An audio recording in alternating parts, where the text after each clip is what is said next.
Mesdames et messieurs, au nom de la Ligue panafricaine Umoja et en mon nom propre, je remercie l'Institut Schiller de m'avoir associé à cet échange sur des thématiques hautement essentielles à la survie de l'espèce humaine. La pandémie de la Covid-19 a mis à nu le péril que court l'humanité, y compris pour les nations les plus nantis, du fait d'un système économique prédateur qui fait de la captation et de l'accumulation des ressources collectives au profit d'une poignée de cosmocrates. Ce péril, les peuples d'Afrique l'expérimentent depuis plus de 40 ans. En effet, depuis les années 80, l'Afrique ploie sous le joug d'une dette odieuse devenue insoutenable et des différentes politiques d'ajustement structurel dictées par le FMI et la Banque mondiale aux seules fins de permettre le remboursement de la dite dette. Ainsi, au plan sanitaire, les conséquences sont catastrophiques. Les budgets consacrés au financement des programmes de santé publique ont été réduits. Dans le cas du Congo, le taux d'exécution des budgets consacrés à la santé ont connu une baisse de près de 7% ces 10 dernières années. D'après l'Organisation mondiale de la santé, les dépenses de santé par habitant sont de $30 par an contre $60 requis d'après la même source. Il en va de même pour l'infrastructure générale et pour le plateau technique devenu obsolète. La formation et le recrutement du personnel médical et paramédical n'est pas en reste. Le Congo compte 0,3 médecins et 1,9 infirmiers et sages-femmes pour 10 000 habitants. Comparativement, Cuba en compte 77. La part du budget consacré à la recherche fondamentale et aux investissements en recherche et développement dans le domaine biomédical a été réduite à portions congrues. Le Congo importe tous ces médicaments. Les caisses de sécurité sociale ne sont plus subventionnées depuis plus de 30 ans. Par conséquent, il n'existe pas de protection sociale. Au Congo, pour se soigner, il faut payer rubis sur l'ongle. Ainsi, de nombreuses familles vendent des patrimoines fonciers pour avoir quelque chance de permettre à un des leurs de recouvrir la santé, même si l'issue est souvent fatale.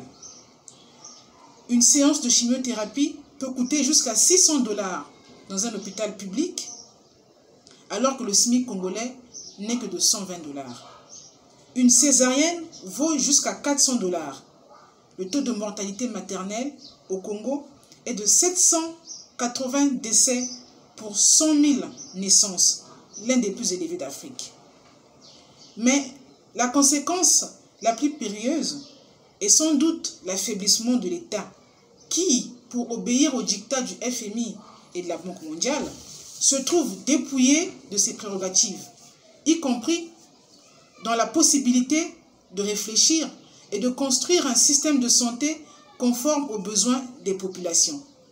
Ici, l'État est substitué par certaines ONG qui agissent parfois en chevaux de Troie pour les multinationales du médicament, sans logique d'ensemble, par à-coups à dose homéopathique, autant penser une jambe de bois.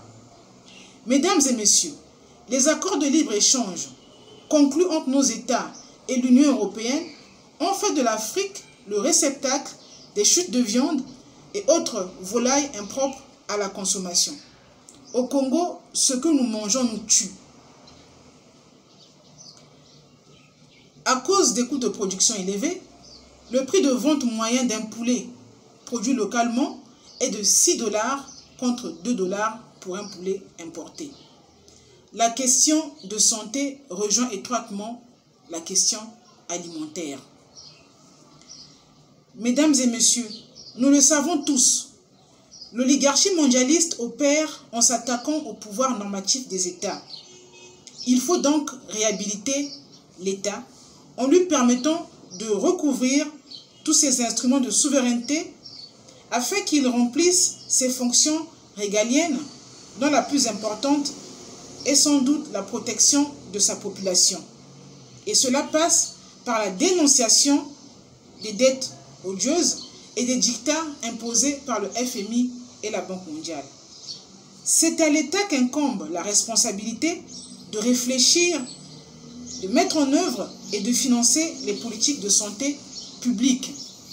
Par ailleurs, l'Afrique ne vit pas en vase clos. Elle contribue à l'effort collectif en mettant à la disposition de l'humanité son savoir millénaire et sa riche pharmacopée. Les chercheurs africains, à l'instar d'autres chercheurs, réfléchissent chaque jour à travers le monde à la recherche de solutions. L'Afrique constitue un champ expérimental pour de nombreux laboratoires pharmaceutiques, qui pour tester un candidat médicament, qui pour expérimenter un nouveau vaccin. Il est donc inadmissible que les médicaments, fruits du patrimoine de l'humanité, soient rendus inaccessibles à une partie de cette même humanité parce que vendus trop cher. Il faut en finir avec le chantage au brevet opéré par les laboratoires pharmaceutiques qui, loin de remplir leur mission première, font de la spéculation au mépris du bien-être collectif. Mesdames et messieurs, le monde doit opérer un tournant vital. Il nous faut sortir de l'économie financière au risque de tout s'y passer. Ce qui hier n'était valable que pour le tiers-monde le devient également pour l'Occident. Et cette responsabilité incombe à nos peuples. Je vous remercie.